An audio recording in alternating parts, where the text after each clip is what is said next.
Hey y'all, it's Angela. I'm back for another episode on Business Unveiled. And today I am so excited to be talking with one of my most amazing female entrepreneur friends. Her name is Staci Wolff. And a little backstory before I bring Staci on. She and I met in the entrepreneur organization a couple of years ago. I actually think we were both on the board, and I want to say we were like in Canada or somewhere. And we really got to know each other and bonded. And it was just a great experience in being on the board together and being able to take these awesome trips and learn from other leaders and speakers and so forth. And so I didn't really know exactly what she did. Like, I knew that she was in restaurants. I knew that her background was in real estate, and kind of like a lot of us that like to do a lot of things, we all kind of have a little bit of entrepreneur-itis, and we're really great at a few things. And so I would say, like, today, I really want Staci to share with us how she has built incredible businesses and how she has exited those businesses, and she has a brand new business and concept that she is going to share with us today. So you definitely are going to want to listen in and follow on her journey, because she is an awesome person and a wonderful entrepreneur just to follow in general. Welcome to Business Unveiled, the podcast designed to help you thrive in the creative community. Here's your host, events and productivity consultant, Angela Profit.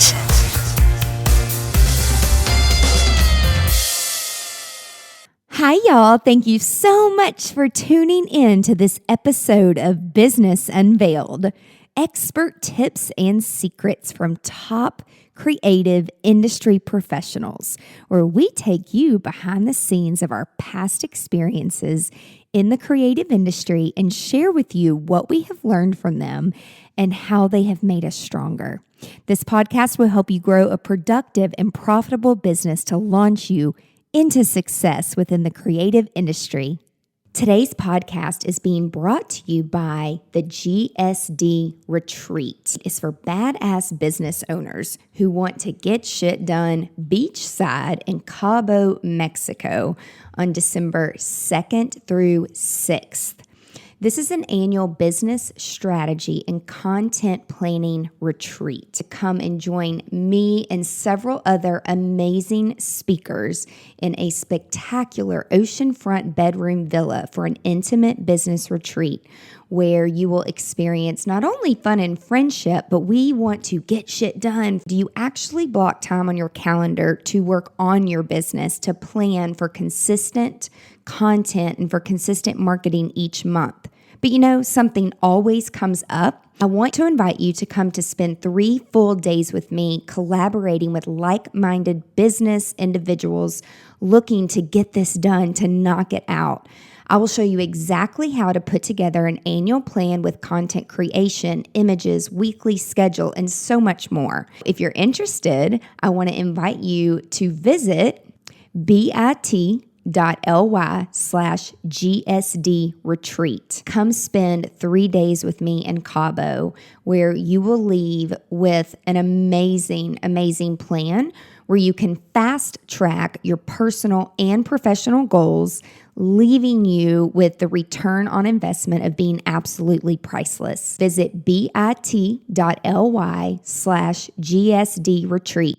So before we jump in, everybody listening, just so you know, before we jump off with Staci's background, when I met Staci, she was the co-founder of 312 Pizza Company, which is an amazing pizza. Just, I guess, what would you call it? Based on like Chicago recipe type deep dish?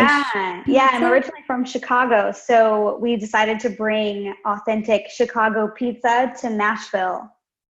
And it's literally incredible. Like the pizza, and then what are those cheese curd thing? Is that what they're called? Yeah, so we have the Wisconsin cheese curds. So those are one of my favorite things as well, and we make it all from scratch. Yeah, I mean, just incredible.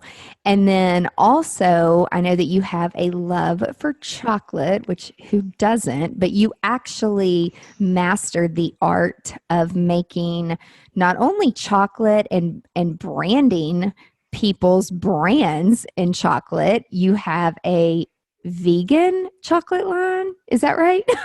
That's correct. Yeah, the chocolate project was more of a selfish endeavor because it's one of my most favorite things. So I decided to teach myself how to make chocolate and open a chocolate store. And we do everything from handmade artisan truffles, corporate branding, like you mentioned, and yes, we do vegan chocolate as well. Which it's like so impressive. We were meeting a group there and she's like, and this is vegan chocolate and this and this. And with one of my team members, she is pescatarian. And so I've like learned to understand and appreciate like all these little things, how people pay attention to dietary needs these days. And then plus it's like, I'm allergic to so much stuff. So it's like I Yeah. appreciate those things. Yeah, Um, definitely owning restaurants, you learn how sensitive people really are to different foods. And so we try to be as accommodating as possible. Yeah, which is awesome. And then you also own the Green Hour and searchnash.com, which we'll talk about that in just a little bit. But before we even jump into talking about how you got into real estate and then restaurants and food and hospitality and customer service and back into real estate, take us all the way back from how did your journey really begin as an entrepreneur? That's a great question. And it takes us all the way back to Northern Illinois over 10 years ago. And I had been working in corporate sales for several years and always knew that I wanted to work for myself. I enjoyed the flexibility and time freedom of being in sales. You had a lot more control over your schedule. However, I just wasn't as fulfilled as I thought I could be. So I started thinking about, what do I love to do? I love talking to people. I love building relationships. And what could I do that would allow me to continue that kind of work, but also have more time freedom, more flexibility, and more control over my income potential? And that led me to real estate. So I was selling real estate in Northern Illinois in the Chicagoland area. And I started doing that during one of the greatest housing crises we've ever seen in this country. So believe it or not, I started selling real estate in 2007, leading right into 2008, 2009. So that was a really interesting way to begin a real estate career. But the good news is I had training. I knew how to run my day and my schedule. And I ended up being the rookie of the year for my real estate company, my first year in real estate. So that was something I really, really loved doing. After a couple years and during the recession, I just kind of felt like I wanted a change. And I had always lived in the Midwest. And, Nashville seemed like a place that was energetic. Things were happening here. And, it's somewhere I'd never been before. So up I moved and came to Nashville and came really without a job. So my real estate license didn't transfer and I was here with no career. So I started working. That's kind of scary. Yeah, it's really scary, but I kind of do things like that. When I make up my mind, I just jump in. And so what I started doing was experiential marketing. So large corporations would come through Nashville for conventions or trade shows, and I would be their point person here in Nashville to run those programs and make sure they were staffed and everything was going well. And so I did that for about 2 years. And that kind of leads us to opening 312 Pizza Company. I moved here with some of my family, and we were really missing Chicago pizza, like just desperately missing it. So you don't even know. It's like a way of life in Chicago. That's awesome. Yeah. So I started experimenting in my kitchen. And I'm like, I'm going to find a deep dish pizza recipe that kicks butt. And I'm going to create this thing just so I can have this at home. And I did, lots of testing, many different recipes. And I'll never forget the day I finally nailed it. And I was like, oh my gosh, everybody come and eat this pizza. It's so amazing. So we started feeding it to our friends and friends from Nashville, people who would visit us from Chicago, and everybody had the same reaction. They were like, this is amazing. You need to open a restaurant. So that's what we did. And kind of did it on a shoestring budget, by the way. So it was like a total bootstrap effort. So how did you, having this great idea and starting in your kitchen, but then understanding and learning how to start a business, where to get the money, the location, and trying to figure out who your target audience is.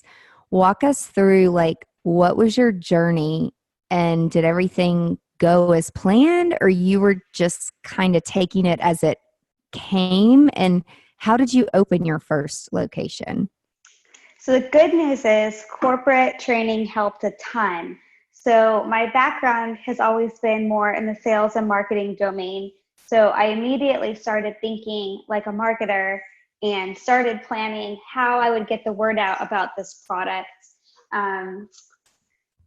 We did a lot of grassroots marketing. Things did not go as planned. We were over budget. We didn't anticipate all of the codes, and inspections and anything that goes into this. But I'll say the most important lesson was we had a business plan right from the beginning, a really solid one. So we made sure to think of everything that a potential investor would want to see. And we really, in the beginning, financed it majority ourselves, and ended up bringing in a third-party investor at the very end of the project. But because we had such a solid business plan, and I cooked him the pizza, he was like, I like it, I'm in, guys. So for me, the success came from knowing how to talk to people, really identifying who the target customer was. And the way I did that was just listening. Like, I noticed there were tons of people moving to Nashville from Chicago, and I wanted to connect with them. So I started, joining different Facebook groups. I joined the Germantown Neighborhood Association just so I could go and start talking to people about this new business idea that we were bringing to Germantown. I inserted myself in the community at every opportunity, so people already knew who I was as a person before the brand even opened to the public. So I embedded myself as much as I could and really made sure that I made relationships with people, I didn't want to just be this, this brand that people didn't have a human face behind. So the community and the connections is so important. Like, yes. Social media is great, but when you don't have those relationships, you don't have organic growth. Exactly. And so I remember going to a holiday event that I believe was right around Thanksgiving. And that's the first time that I was introduced to like the food and the restaurant and the community. You guys had a wonderful location in Germantown, and I know did very well, and you knew your audience. And then I know you opened a second location. So tell us about that venture.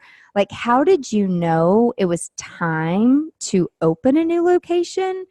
And how did you start managing, both of those?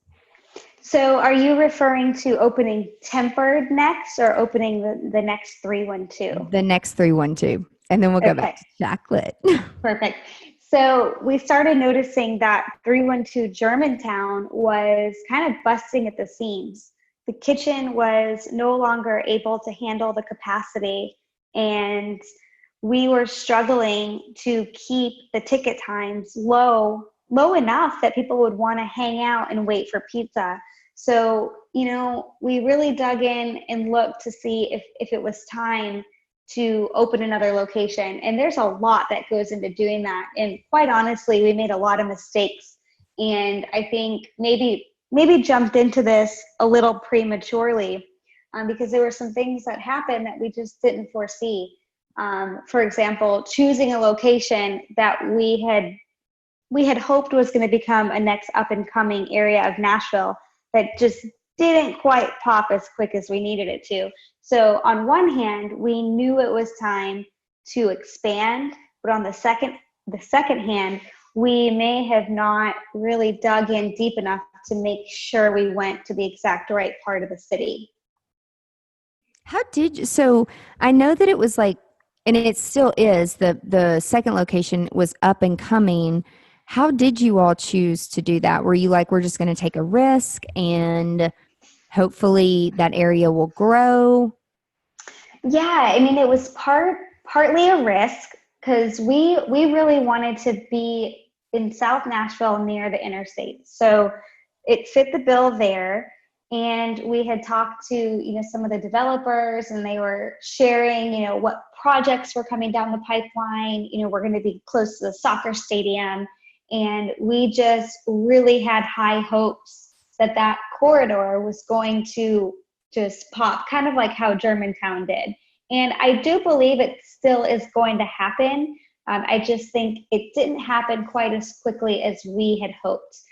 That location was very enticing because we were able to negotiate some really great incentives, with our lease, with build out money. So it seemed like a win-win situation. But in hindsight, we maybe should have been a little bit more discerning about the location and done a little bit more market research on the density and how quickly that area really was gonna build up. Yeah. And also too, I mean, going back to having enough hands. Okay, so Germantown was busting at the seams, and it's like the kitchen could really not handle anymore. And then it's like if people have to wait a long time, that's not great customer service. And so I know that a few other people that I've talked to just in the restaurant and hospitality industry as a whole, especially in the Nashville market, they can have this great business plan, great location, negotiate wonderful rates on the build outs and square footage. But if you don't have the people and the right people who are trained in hospitality, growing a second or a third or a fourth location can really be hard. So how did you all handle finding the right people for that second location? Well, I'll be honest with you, that was also a major contributor with that location never quite being able to match the impact that Germantown really had. Nashville is in a hospitality worker shortage right now. And so it becomes really difficult to hire people in a competitive way to really attract the best talent. And we've always been a company that wanted to do what's right for the employee and make it an environment that people love to come to work. But at the end of the day, there's only so much profit margin available in the business.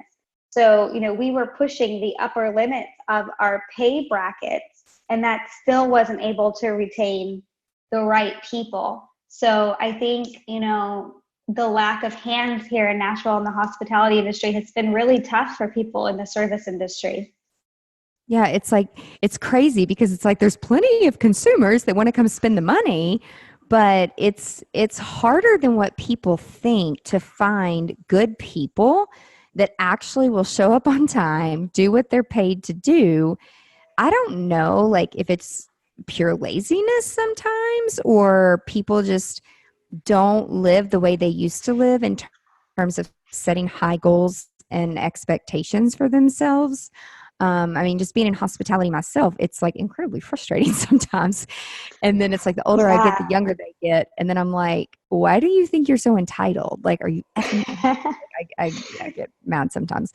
And then I have to take a step back and say, like, they don't know what they don't know. No one's ever guided them and taught them and trained them. And some people are willing to work and some aren't. They have this incredible opportunity where, they can get a job today decide they don't want to come in tomorrow and have another job offer 2 days later. Yeah. So the market is kind of primed people to operate that way. So, I mean, in one hand, it's great that we have a really strong job market. And now it's just a matter of what can the employers do to really protect against, losing employees. Yeah. So when did temper come into play with this?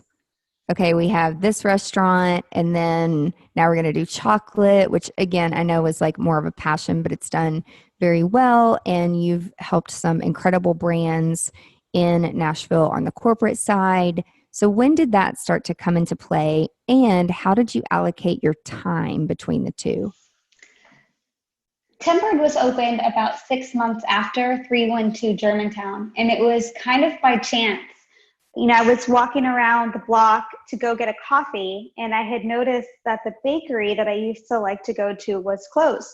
So I called and I was like, "Oh, what's going on, guys?" I'm like, "Oh, we're done, baking, and the space is available." And so I pounced on it, not really knowing what we were going to do, but I was like, I want to see it before somebody else scoops it up. And, I was like, this would be the perfect chocolate store. So it was more like, here's a space. I've always wanted to do this. It might not be excellent timing, but here we go. And so that's when it became super important to be very disciplined with time management, because now I had two young brands that really needed my attention. So I would try to spend half and half, like half of my time working on 312 sales and half of my time working on chocolate development, recipe creation, and building up wholesale accounts. So what I ended up doing is, if I was at 312, I would have my laptop so I could work on Tempered and 312. And if I was at Tempered, I'd have my laptop so I could work on either. So I was constantly toggling back and forth, but it worked. For many years, the model worked, and I was able to juggle both concepts, because both, like, people in the community got to know me as, oh, that's Staci. She works with 312 and Tempered, so they could call me whether they needed catering for a lunch or dessert for a reception. You mentioned having, it wasn't just you. You had investors, partners, whatever you want to call it, both. How did you all split the duties? And it's like, I'm going to do this, you're going to do this, you're going to do this. And were you all always on the same page of like, this is what I'm going to do, this is what I'm going to own? In building a business, it is, some of us understand like we are amazing at certain things and we suck at other things. And so being very clear with partners and investors on clarifying and being very clear what they're going to do and what you're going to do. What was your experience in that? Yeah, so in the beginning, I think it was a very clear, cut and dry, who was good at what. And we kind of divided and conquered the roles according to our strengths. And over time, roles kind of evolve and who's doing what changes. And I will say, looking back, what I would do differently if I was to do this all over again is I would make sure there was a yearly review of the operating agreement to make any necessary changes that have evolved over the past year. Something that kind of came back to bite me a little bit was, we're still operating under an operating agreement from 5 years ago, but Yikes. Yeah, the roles and the duties of what everybody's doing has kind of transformed throughout those years. So when, if you happen to have a conflict in your business and you want to use the operating agreement to resolve that conflict, you need to be really sure the operating agreement is still reflecting the values of the company and the values of its members. So the time to review an operating agreement is not when something is going wrong, it's when everything is going right. And that's just something that moving forward, I'm going to be really sure that when I'm, forming a partnership, I'm able to make sure those agreements are there to protect all members. Because I think over time, we lost a little bit on the expectations of each member, if that makes sense. Yeah, absolutely. And I know, like, I was in a family business, not that I was an owner by any means, but just growing up in a family business, having a venue and starting to understand revenue and profit and ROI and like all these words that I had no clue what any of them meant until I like had to start paying bills and people and like running a company. And I'm like, oh shit, I do not know what I'm doing.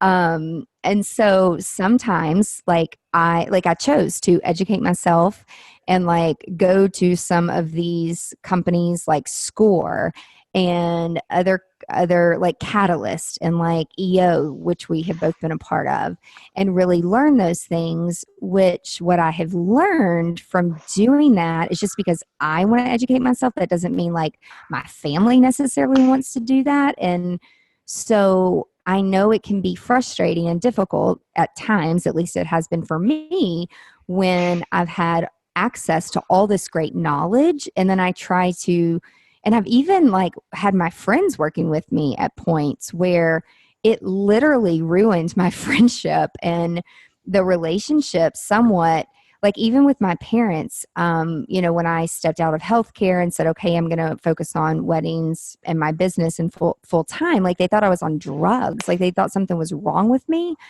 And it's just like, I decided at that point that I just could not have a conversation with them about business practices any longer because they were so far off from mindset and generationally as well.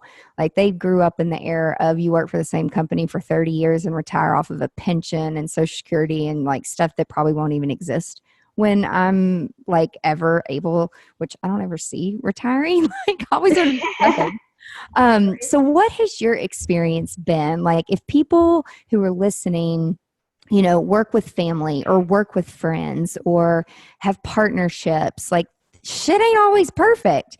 And so what are some tactics that you have used to get through some of those moments? Like you're a very down to earth, level headed woman entrepreneur. And so how have you approached that when it's like they don't think the way you think and they're not interested in trying to understand your perspective? Like, how have you dealt with that?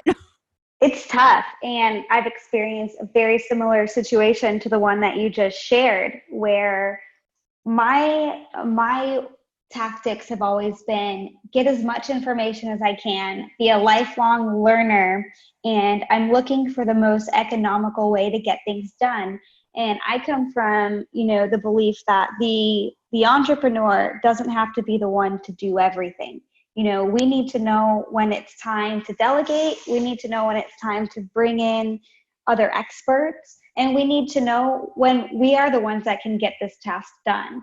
And, I've had the experience of having partners who had more of the belief that you should be the one doing all the roles in your job. And so when you have two very different schools of thought, it can start to cause a lot of conflict. And, if that's kind of where I explain the operating agreement situation, where if you don't have a document there to protect yourself, to really define who's doing what, you can get into these, situations where you're doing the role you've always done, but now suddenly your partners feel like you should be doing something else. But if you don't have it in writing, there's nothing there to protect you. So, some of that has gone on in my past, and that's kind of where I decided, you know what, I think it's time to break away and forge out on my own, because I just am not an entrepreneur that can work in a partnership situation when we're not on the same page and when we don't agree fundamentally how the business needs to run and move forward into the future. So, for someone who might be in that situation, which I think you and I both have been in that situation before, where we've had, whether you want to call it business partners, friends, family agreements, whatever, how do you even begin to sit up and stand up and say, I am not putting up with this shit anymore. I've tried and tried and tried and tried, and I'm hitting a brick wall. How do you even begin to build the confidence up to step away And how do you approach that? Like, what does that look like? Well, for someone who's never had to do it before, it's very scary. And my temptation has always been to people please and just get through it. And, oh, they want me to do this now. So just do it, just do it. Mhm. And then the conflict will go away and we could get back to work. But look, I'm not getting any younger and I want some more freedom, flexibility, and I want to achieve levels of success that I haven't even seen yet. So I realized that the only way I was going to be able to move into that direction was to leave the partnership that I was in. So if you can't get people in a room to really try to hash out an agreement, unfortunately, you have to get lawyers involved. And that's when you come back to all of your operating documents to try to protect your interests. So, I went through some really scary situations that I've never been in before. I went against my past programming and kind of stood up and pushed back. And I think it's been for the best. I have no idea what's ahead, just so you know. But I have some ideas of how I'm going to find success again and create something that I can really call mine. Which is awesome. So even before, I feel like you decided, my endeavor of being partners in these businesses, it's time to step away, and you actually stood up and took control, like, of your own life and your own destiny, which is amazing. I've been in that situation too, where it's like, I don't even think about it, because if I think about it or if I talk to anybody about it, they will try to talk me out of it. And then it's Yeah. like the same thing where, oh my gosh, I just need to do something for myself. And sometimes you can't plan your future. In fact, there's a much higher power involved. But you at least have to take a chance. And so I know that you have, since you decided, okay, I'm going to move on, start some new things, you've started Search Nash, you have gotten back into real estate in the Nashville market, but I know that you also are all over the world traveling and opening up your options as an entrepreneur. So, what is Search Nash? And then also, what is the Green Hour? So we'll do the Green Hour first. That Got is it. a pop-up cocktail bar that happens inside of Tempered Cafe. So we kind of use Tempered, during the day for chocolate and coffee and wine, but realized it was underutilized in the evenings. So on the weekends, we kind of recreate an old speakeasy and we serve absinthe, just like they did in 1800s France. So it's a really fun experience. You can come and get the absinthe fountain with the portion of absinthe, the spoon, the sugar cube, and the bartender teaches you how to prepare the perfect drink. So the Green Hour was just kind of like a little fun, hey, let's increase the revenue here. We already have the space and this fits the theme. It's French, it's speakeasy, Nashville loves their cocktail bars. So we kind of put that up there and it's been really awesome. How fun. That is Yeah. awesome. And then Surge Nash, that is my real estate endeavor here in Nashville. I retook all of my licensing exams and am hitting the ground running here in Nashville, trying to assist people with the home buying and selling process. But I also bring a unique spin, having been a brick and mortar business owner. I'm also really pushing my focus on helping people navigate commercial leases and things like that. Because when I first started, I had no idea what to look for in a commercial lease. And, I'm hoping I can help other people avoid the pitfalls that I experienced when getting my businesses started originally. Absolutely. Well, and also too, and just in talking with you about your whole real estate perspective, not only do you bring a different perspective because of those experiences, which, guys, like, education's great, college is great, school is great, but sometimes you just have to experience the shit yourself to figure Right. out like, oh, I shouldn't freaking do that again. Yep. And then helping other people based on your experience, which is the foundation of EO that we both have kind of been potty trained, if you will, Yep. with that mentality. It's like people are so much more open to learning from someone who's actually gone through it, experienced it, what they would do differently, how they would handle it. And the real estate, honestly, especially commercially, is constantly changing. And it's like, how the hell do you keep up? And online, just reading as a consumer, it's kind of scary because there's so much paid sponsorship advertising out there these days that you really don't know who's authentic, who's honest, who's not being honest, who's just saying that to make money. It's really hard to navigate. And so the approach that you have taken as under real estate and commercial is just really sharing from experience and almost acting as a truthful concierge, right? Absolutely. Yeah. I love to offer advice where I can. I want to give people the best experience possible. And I'm going to do that. I'm going to help somebody, even if, it costs me extra time. I'm not just out for the deal. One thing I like to focus on is the relationship, not the transaction. So, sometimes it might be helping somebody sell their home on their own because their goal is to save money. So if I can throw some resources their way, it's all about that relationship, because guess what? In the future, they're going to probably buy a home or they're going to sell a home. And I was that person that was there for them, even though they didn't pay me. I'm hoping that they'll think of me in the future, refer me out to friends. So I've found a lot of success just really building relationships with people and not being so focused on the money. Yeah, I mean, I've definitely, well, and something that EO has taught me, one mentor was like, why do you just do people's weddings? Like, why would you not focus on life cycle clients? Because it's great that you have an introduction to weddings and you've already built their trust. And why would you not also help them with holiday events? Because our target market are entrepreneurs because they're too busy. They know that they need us. They just want a fun, wow experience. And they're going to trust us because we have built up the brand that we are an honest business with integrity where we are going to work for the client. It's not about the money. The money will come, especially the more experience you gain.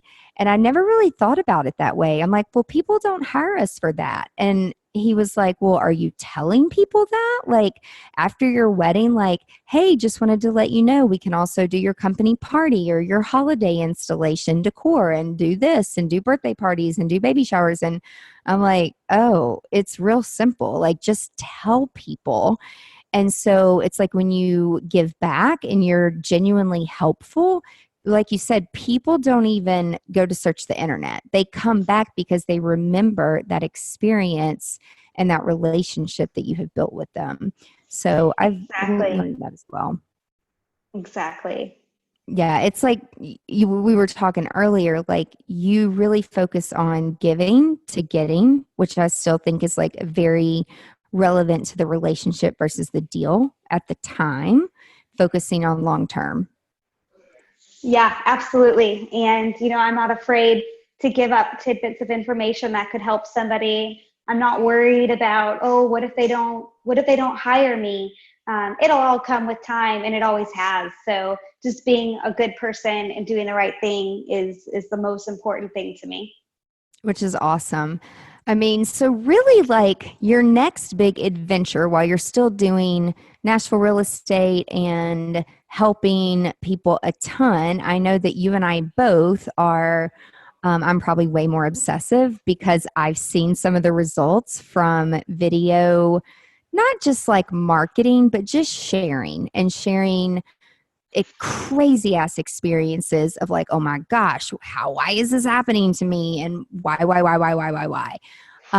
But in putting the non-perfect life, and when we sell perfection, people actually have reached out to us to hire us because they're like, oh, I saw your story. And the thing I love about stories is you can be completely transparent and honest, but it disappears in 24 hours.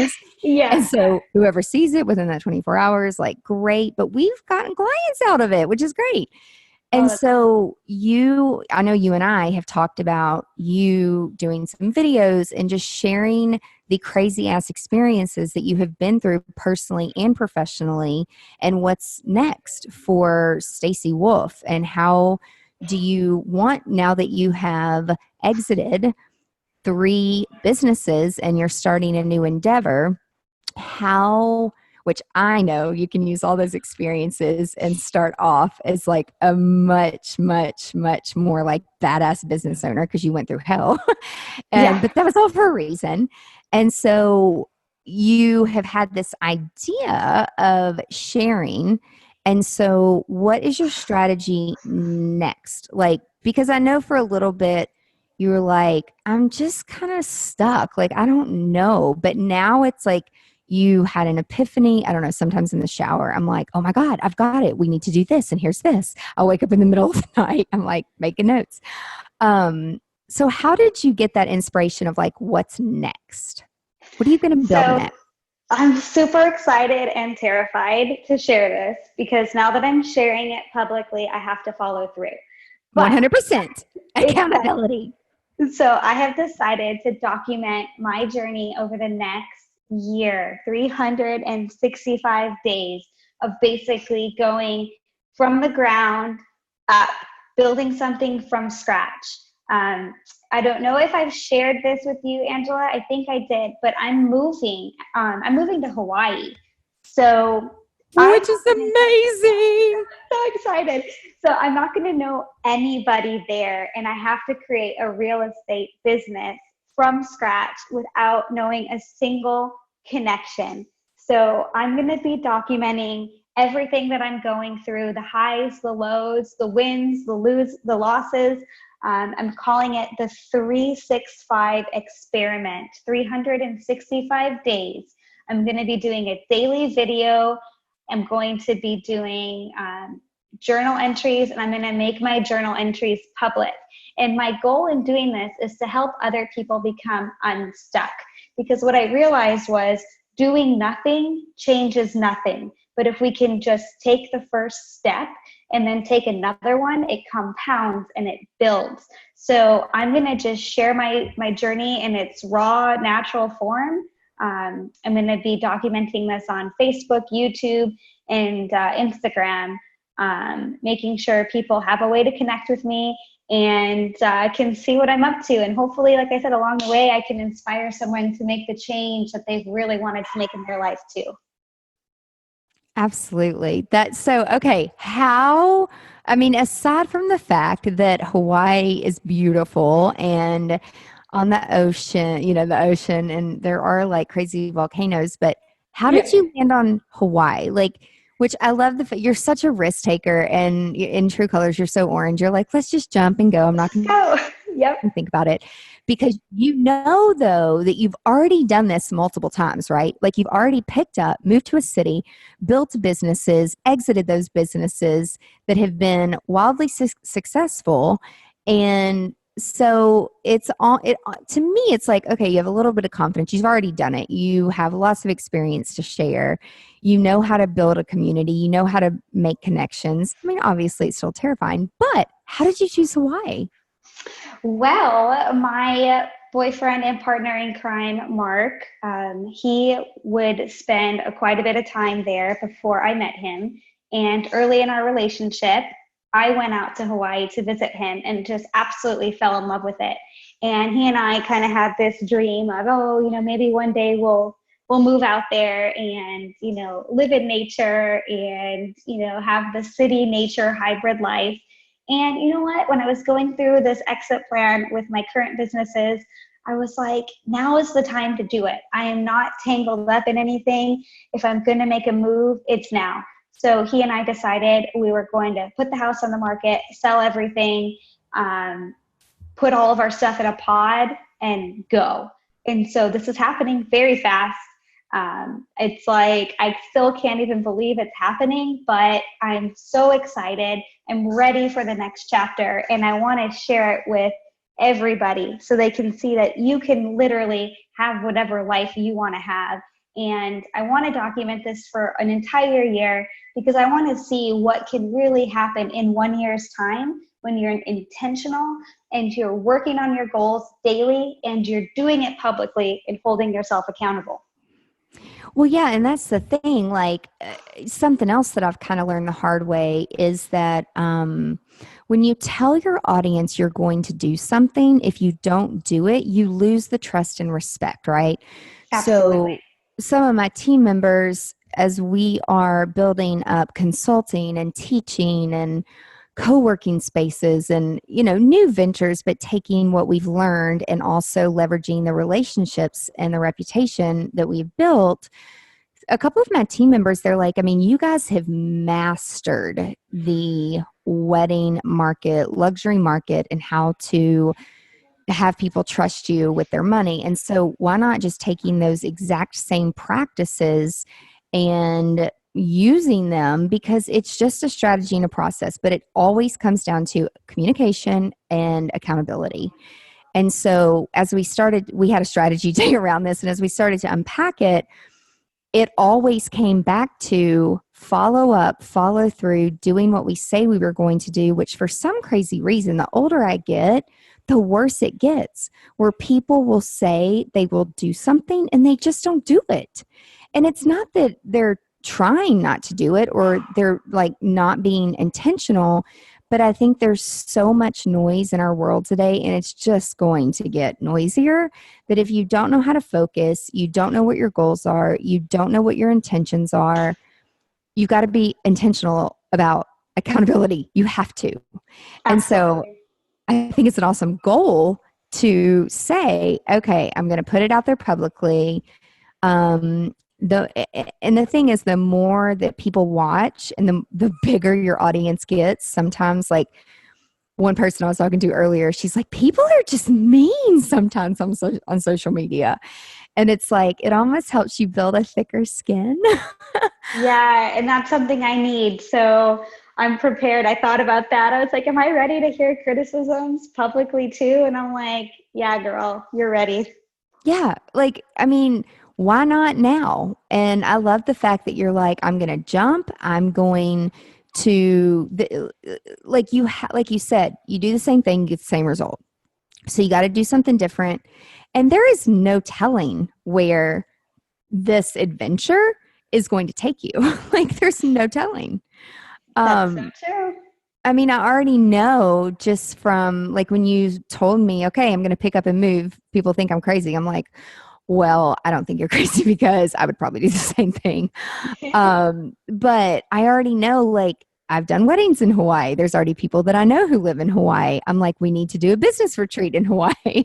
Yeah, girl, I can't wait. Yeah, it's like it gives you more reason. And with the power of technology and social media, we have that ability and that freedom to get up and go wherever we want to go and own our own life and own our own experience. And the other thing that I love about you is like, you really don't give a shit what other people think. It's like, I'm going to do this. I've been through enough and I'm going to do this. What are some other just like healthy things, tidbits that if someone is in a situation where it's like, okay, I need to focus, and like, do you feel like it's almost like therapy and then also just a way to connect? Absolutely. I think by publicly documenting my experiences, it's a way to deal with some of the intense situations that I've been, I've encountered over these past few months. So I'm going to be working through a lot of things that have come up in the past couple months, and so it is a little therapeutic to publicly talk about it, because guess what? I might find there's other people out there that have had a similar experience. And I think this is going to be just as much of a learning experience for me as it is for other people. Absolutely. Well, and that it's almost like the comforting part in being able to pull off the mask and say, everything looks perfect and life's not perfect, but really in the background, there's all this stuff going on. And I mean, some days, like a few weeks ago, we were doing a 515-person wedding, and like we went through 2 tornadoes, and like shit was flying around. Like it was just crazy. And I look back at like how we all pulled together as a team and how we communicated with everybody and how we pulled everything off. And it's like you're just in like go mode of like, what do I need to do right this minute to fix this situation? Almost like a panic mode, but a healthy panic mode. And so, like Saturday, I'm like, oh, 1 week. It's been 1 week from that craziness, and I never want to do another outdoor wedding ever. And they're like, and you'll get over it. Like, I know you're scarred right now because you can't control the weather, but it's almost just like being an entrepreneur. You cannot control it. And it's almost like shitstorms happen, but there's always going to be some type of an outcome that can be positive if you think that way, if you're not like negative about it. So I love that approach. And so for people that want to connect with you and want to follow your story, I know that you are super active and engaging on your Instagram, which your handle is at Staci.Wolff. And y'all, it's STACI dot Wolff with 2 F's. So WOLFF. I always have to say that because like no one can spell my last name. I'm like, it's 2 F's and 2 T's. Yes. So I like to spell that out because there's so many different ways to spell Staci and different ways to and Wolf. Wolff. Yeah. So definitely reach out and connect with Staci. I know you said you'll be posting videos and updates on Instagram, and I know you said Facebook. Is your Facebook handle the same as Instagram? No dot, so just Staci Wolff. And I'm going to make sure to put links in my Instagram bio so anybody can follow my journey and, see if it resonates with them. And we can, I'm hoping we can create a collaborative community where we can really learn from each other's experiences and just really support one another through all of the business challenges, life challenges, everything that gets thrown our way every single day. That's awesome. Now, are you going to do real estate in Hawaii? I am. Yeah. I actually sent my paperwork off today. So they do make you retake the examination, and you have to live there to take it. So the first week of arrival, I'll be taking my real estate test and hopefully can hit the ground running. That is awesome. I know you will pass with flying colors, but I will still keep my fingers crossed and pray that everything goes perfect and everything happens for a reason. So whatever happens is definitely meant to happen. So thank you so much for your time today and sharing your journey and your story with our audience. And again, guys, make sure you reach out to Staci on Instagram and follow her as she takes a new leap of faith. It's at Staci.Wolff. And again, thank you so much for listening to another episode of Business Unveiled. Be sure to tune in next week so that you don't miss any juicy details of the stories that we are sharing. Have a great day. Bye. If you found this podcast helpful, please share it with your friends. And I'm so very grateful if you leave a review. Be sure you are a subscriber so you never, ever miss the juicy details of Business Unveiled. Also, be sure that you are part of my email list. And if you're not, sign up today at angelaprofit.com, where I share valuable resources and exclusive products with only my subscribers. Now, before I go, I want to ask you, if you have a story or a product to share with the creative industry, please let me know. To be considered as a guest on Business Unveiled, visit angelaprofit.com and submit a podcast guest form. Until next time, remember to stay productive and profitable. You've been listening to Business Unveiled with Angela Profit. Join us next time as we share our experiences to help you be more productive and profitable in your creative business. For more great resources, visit angelaprofit.com.